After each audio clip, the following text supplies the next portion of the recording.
Praise the Lord. ദൈവത്തിൻ്റെ അതിപരിശുദ്ധമായ നാമം വാഴ്ത്തപ്പെടുമാറാകട്ടെ. 1 യോഹന്നാൻ ലേഖനം 2-ാം അധ്യായം 17-ാം വാക്യം. ലോകവും അതിൻ്റെ മോഹവും ഒഴിഞ്ഞു പോകുന്നു, ദൈവേഷ്ടം ചെയ്യുന്നവനോ എന്നേക്കും ഇരിക്കും. ലോകവും മോഹവും താൽക്കാലികമാണ് എന്ന് തിരുവചനത്തിലൂടെ ഓർമ്മിപ്പിക്കുകയാണ്.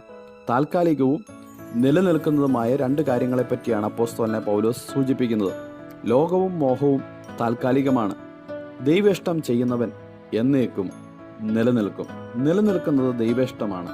താൽക്കാലികമായ ലോകത്തിനും അതിൻ്റെ മോഹത്തിനും വേണ്ടി കൂടുതൽ സമയവും പണവും വിനിയോഗിക്കുവാൻ ആളുകൾ പരക്കം പാച്ചിലോടുകൂടെ പോകുന്നതായി നമുക്ക് കാണാം. നമ്മുടെ തലമുറകൾ ആ രീതിയിൽ ദൈവേഷ്ടം ചെയ്യുവാൻ വേണ്ടി നാം പരിശീലിപ്പിക്കുന്നുണ്ടോ? മാതാപിതാക്കൾ കുട്ടികളെ അപ്രകാരം പരിശീലിപ്പിക്കേണ്ടത് ആവശ്യമാണ്. കർത്താവ് യേശുക്രിസ്തുവിൻ്റെ പ്രാർത്ഥനയ്ക്കകത്തും ലോകമെന്നുള്ള വാക്ക് യോഹന്നാന്റെ സുവിശേഷം 17-ാം അധ്യായത്തിൽ നമുക്ക് കാണുവാൻ കഴിയും. അവിടെ പല കാര്യങ്ങളെക്കുറിച്ച് കർത്താവ് ഓർമ്മിപ്പിച്ചിട്ട്, ലോകമുണ്ടാകും മുമ്പേ എനിക്കുള്ള നിന്റെ അടുക്കൽ ഉണ്ടായിരുന്ന മഹത്വത്തിൽ എന്ന് പ്രത്യേകമായി എടുത്തു പറയുന്നു. ലോകത്തിൽ നിന്ന് എനിക്ക് തന്നിട്ടുള്ള മനുഷ്യർക്ക് ഇനിയും ഞാൻ ലോകത്തിൽ ഇരിക്കുകയില്ല, ഇവരോ ഇരിക്കുന്നു.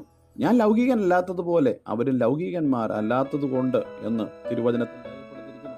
ഞാൻ അവരെ ലോകത്തിലേക്ക് അയച്ചിരിക്കുന്നു. നീ എന്നെ അയച്ചിരിക്കുന്നു എന്ന് ലോകം വിശ്വസിപ്പാൻ ലോകം നിന്നെ അറിഞ്ഞില്ല എന്നീ പദങ്ങളൊക്കെ അവിടെ രേഖപ്പെടുത്തിയിരിക്കുന്നതായിട്ട് നമുക്ക് കാണുവാൻ കഴിയുന്നുണ്ട്. ലോകവും അതിൻ്റെ മോഹവും ഒഴിഞ്ഞു പോകും. ഇന്ന് നാം കാണുന്ന ഇതെല്ലാം താൽക്കാലികമാണ്. നാം കണ്ണുകൊണ്ട് കാണുന്നതെല്ലാം മനോഹരമെന്ന് തോന്നുന്ന സൗധങ്ങളും വലിയ കൊട്ടാര സമാനമായ വീടുകളും വലിയ കാറുകളും ഈ ലോകത്തിൽ കാണുന്നതെല്ലാം താൽക്കാലികമാണ്. ഇതെല്ലാം നശിച്ചു പോകുന്നതാണ്. എന്നാൽ നശിച്ചു പോകാത്ത നിലനിൽക്കുന്ന ഒന്നിനെ കുറിച്ച് യോഹന്നാൻ തന്റെ ലേഖനത്തിലൂടെ പറയുകയാണ്. ദൈവേഷ്ടം ചെയ്യുന്നവൻ എന്നേക്കും നിലനിൽക്കും. എന്താണ് ദൈവേഷ്ടം? ദൈവേഷ്ടം നിങ്ങളുടെ ശുദ്ധീകരണം തന്നെയെന്ന് തിരുവചനത്തിൽ നാം വായിക്കുന്നു. ദൈവത്തിന്റെ ഇഷ്ടമോ നിങ്ങളുടെ ശുദ്ധീകരണം തന്നെ. എങ്കിൽ ശുദ്ധീകരണത്തോടുകൂടെ ലോകത്തിൽ ദൈവേഷ്ടം ചെയ്തുകൊണ്ട് ജീവിപ്പാൻ കർത്താവ് നമ്മെ എല്ലാവരെയും സഹായിക്കട്ടെ. അതിനായി നമുക്ക് ഒരുങ്ങാം. Have a blessed day. God bless you all.